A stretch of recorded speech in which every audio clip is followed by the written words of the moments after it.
आप सभी का हार्दिक स्वागत पीकेटी एजुकेशनल अपडेट चैनल में। स्टूडेंट्स 12th का रिजल्ट फार्मूला आ चुका है। एमपी बोर्ड ने पूरी डिटेल में आप लोगों का फार्मूला दे दिया है, तो आप घर बैठे अपनी 10th की मार्कशीट से बहुत ही आसानी से अपने परसेंटेज निकाल सकते हैं। रिजल्ट जब आएगा तब आएगा, परंतु अपना रिजल्ट आप अभी देख सकते हैं और अब आगे आप करियर के बारे में सोच सकते हैं। तो 12th के बाद आपको क्या करना है, क्या स्कोप है, क्या करियर ऑप्शन है, उसके लिए बहुत से वीडियो मैंने चैनल पर बनाए हैं जो आप डिस्कशन बॉक्स में जाकर देख सकते हैं। और टाइम टाइम पर मैं कॉलेज के एडमिशन के अपडेट भी इस चैनल पर देता रहता हूं, तो सभी से रिक्वेस्ट है कि चैनल को सब्सक्राइब करके जरूर रखें ताकि सभी इंफॉर्मेशन आपको टाइम पर मिल सके।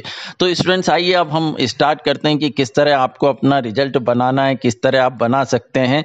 तो सबसे पहले कुछ मेन टॉपिक पर हम बात करेंगे जो इंपॉर्टेंट फैक्ट है, पर मैं आप सभी से रिक्वेस्ट करूंगा कि पूरा वीडियो जो है वो ध्यान से देखिएगा, स्किप मत करिएगा, अदरवाइज आपको समझ में नहीं आएगा। तो सबसे पहले हम बात करते हैं कि जो स्टूडेंट दूसरे बोर्ड से आए हैं, जिन्होंने 10वीं सीबीएसई बोर्ड से किया है या किसी और स्टेट के दूसरे बोर्ड से किया और उन्होंने एमपी बोर्ड में 11th में एडमिशन ले लिया, उनकी 12th की मार्कशीट कैसे बनेगी इस बारे में भी हम यहाँ पर बात करेंगे। दूसरी बात श्रेणी सुधार स्टूडेंट की करेंगे कि उनका रिजल्ट किस तरह बनेगा। श्रेणी सुधार में वो स्टूडेंट्स आते हैं जिनके लास्ट ईयर कम परसेंट बने, तो उन्होंने फिर से एक साल अप्लाई किया नए सिरे से 12th को करने के लिए कि हम आगे परसेंट इंक्रीज करके फिर से एग्जाम देंगे। तो उन लोगों का रिजल्ट कैसे बनेगा वो भी डिस्कस करेंगे। और स्टूडेंट्स एक अपडेट तो सबसे बड़ी ये है कि इस साल कोई फेल नहीं होगा, प्राइवेट और नियमित स्टूडेंट सभी पास होना है।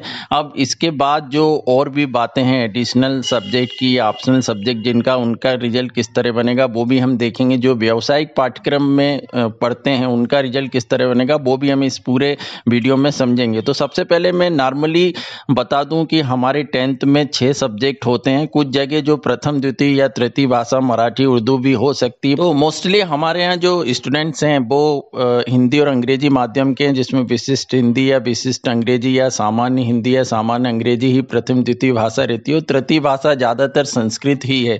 तो मैं इन्हीं स्टूडेंट्स के लिए यहाँ पे बता रहा हूँ कि किस तरह आप लोगों को नंबर मिलेंगे 10th की मार्कशीट के आधार पर। एक और न्यूज ये है कि स्टूडेंट्स इस साल मेरिट लिस्ट नहीं बनेगी, तो बहुत से स्टूडेंट्स काफ़ी तैयारी करते हैं, मेहनत करते हैं कि उनका रैंक में नाम आए, उनका न्यूज़पेपर में नाम आए और एमपी बोर्ड की जो रैंक है उसमें भी लिस्ट में उनका नाम रहे टॉप 25 या 30 में।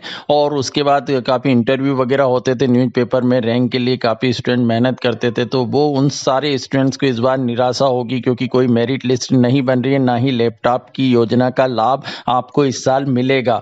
तो ये थोड़ा सा निराशा वाली न्यूज है और हम लोगों के लिए भी निराश होने वाली बात है, टीचर्स के लिए, क्योंकि हर साल काफ़ी अलग अलग तरह की मिठाई के डब्बे आते थे, मिठाई खाने को मिलती थी, तो वो शायद इस बार अब नहीं मिल पाएगी। दिल के अरमा आंसुओं में बह गए, आप क्या कर सकते हैं। तो स्टूडेंट्स मैं यहाँ पूरा प्रैक्टिकली आपको समझाने जा रहा हूँ कि किस तरह आपका रिजल्ट बनेगा 2019 की मार्कशीट के साथ। आप अपनी मार्कशीट भी निकाल के रखिए और इस तरह कैलकुलेशन करिए जैसे मैं बताता हूँ, तो आप अपने परसेंटेज निकाल लेंगे इस साल 12th के। लेकिन उसके पहले स्टूडेंट्स मैं यहाँ पर आपको जो एमपी बोर्ड ने तालिका दी है उसके बारे में पहले डिटेल में बता दूं कि वो मैपिंग कैसे होगी। तो यहाँ पर आप देख सकते हैं कि जो तालिका फर्स्ट है उसमें एक तरफ हाई स्कूल के विषय दिए हैं और एक तरफ हायर सेकेंडरी के विषय हैं, जिसमें पहला टॉपिक है फर्स्ट लैंग्वेज। अब आपकी हिंदी मीडियम है तो हिंदी विशिष्ट हिंदी फर्स्ट लैंग्वेज होगी, अंग्रेजी माध्यम है तो विशिष्ट अंग्रेजी फर्स्ट लैंग्वेज होगा। तो जो क्लास 10 में आपको नंबर मिले थे फर्स्ट लैंग्वेज में, वही के वहीं आपको यहाँ पे मिलेंगे। सेकेंड लैंग्वेज जिनकी सामान्य हिंदी या सामान्य अंग्रेजी रही होगी,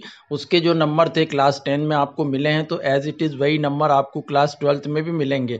थर्ड लैंग्वेज संस्कृत है, तो ये आपके 12th में है नहीं, जिनकी संस्कृत है जो आर्ट्स वाले स्टूडेंट्स उनको यही नंबर मिलेंगे। अदरवाइज थर्ड लैंग्वेज के नंबर का भी बहुत सारा यूज है, वो मैं अभी आपको आगे बता रहा हूँ कि कितने इंपॉर्टेंट यूजेज हैं थर्ड लैंग्वेज के। वैसे ये ऑप्शनल और जो एडिशनल सब्जेक्ट जिनने लिया है उनको भी थर्ड लैंग्वेज के लिए जाएंगे। बाकी जो साइंस में आपको क्लास 10 में नंबर मिले हैं, तो यदि आप मैथमेटिक्स लिया अपने क्लास 12th में, तो साइंस के क्लास 10 के नंबर आपको फिजिक्स केमिस्ट्री में दिए जाएंगे, बायोलॉजी में दिए जाएंगे। जो इन्फॉर्मेशन एजुकेशन प्रैक्टिस जिसने लिया, आईपी लिया, उनको दिए जाएंगे। एग्रीकल्चर में दिया जाएगा, साइंस में दिया जाएगा। इसके बाद बायोटेक्नोलॉजी, फिजिकल एजुकेशन जिन स्टूडेंट ने सब्जेक्ट लिया उन सभी को क्लास 10 के साइंस के नंबर एज इट इज दे दिए जाएंगे पूरे। और प्रैक्टिकल के लिए मैं अभी बता रहा हूँ कि किस तरह डिवाइडेशन होगा, अलग अलग डिवाइड करना है। एग्रीकल्चर ग्रुप को भी साइंस के नंबर दे दिए जाएंगे। आप यहाँ पूरी लिस्ट देख ही रहे हैं, जो जो सब्जेक्ट है। यदि आपका क्लास 12th में होम साइंस जो ग्रुप है उसमें भी क्लास 10 के साइंस के नंबर दे दिए जाएंगे। फिर मैथ के नंबर जो क्लास 10 में आपको मिले हैं वो मैथमेटिक्स स्टूडेंट जो क्लास 12 के, उनको मैथ्स में एज इट इज़ वही नंबर मिलेंगे। फिर कॉमर्स के जो स्टूडेंट्स हैं जिनका subject book keeping and accountancy है, उनको भी मैथ्स के नंबर दे दिए जाएंगे।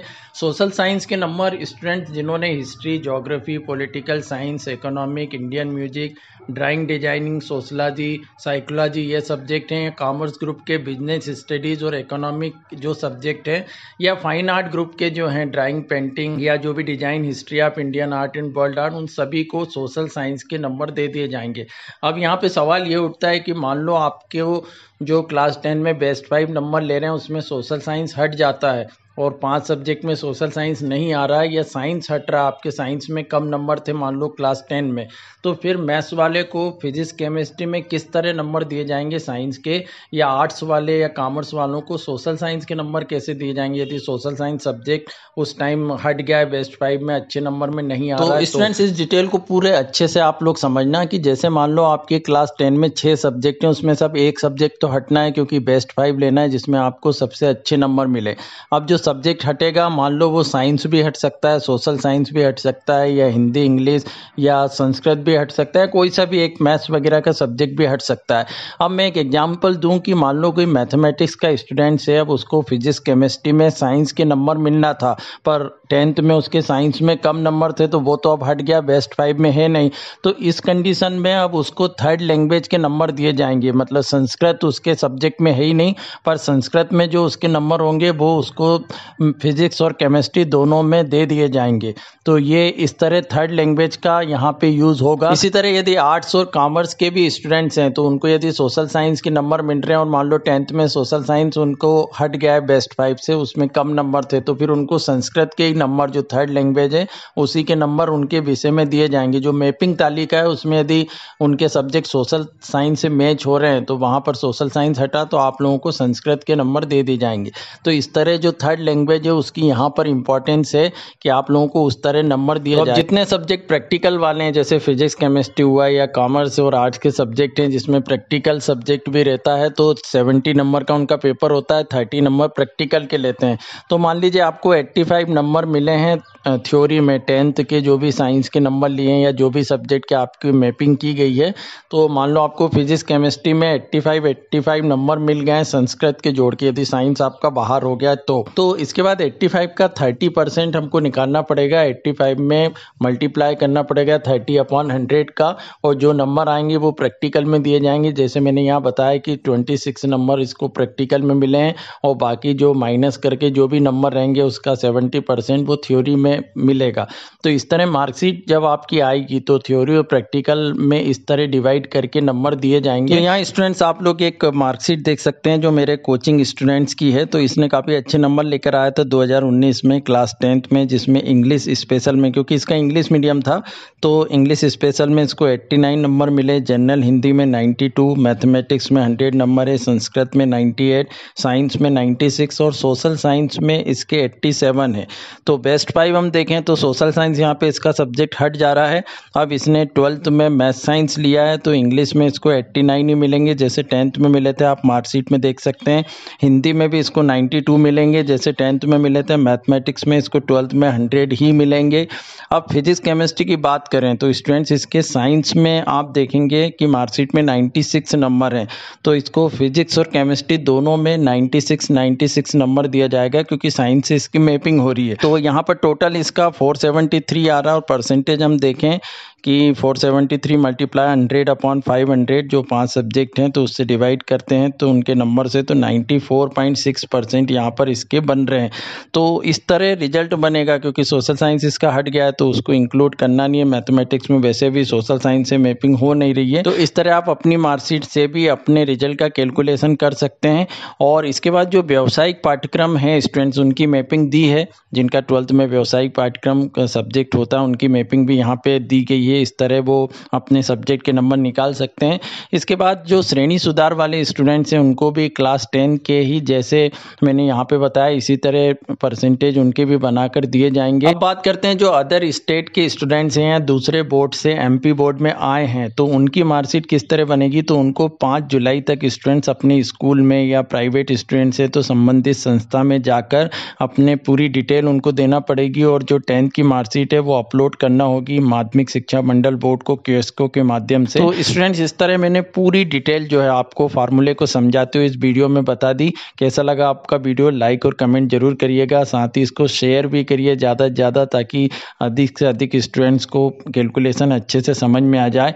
और कुछ प्रॉब्लम हो तो मुझे कमेंट करके ज़रूर पूछिएगा और चैनल से जुड़े रहिए। आगे जो भी अपडेट आती है मैं इस चैनल पर लेकर आता हूँ। और जिन्होंने अभी तक चैनल को सब्सक्राइब नहीं किया है वे कर लें, क्योंकि आगे जो भी कॉलेज से रिलेटेड न्यूज़ भी है या जो भी कैरियर से रिलेटेड है इस चैनल पर आप लोगों को मिलती रहती है। तो चैनल से जुड़े रहिए। Thank you so much.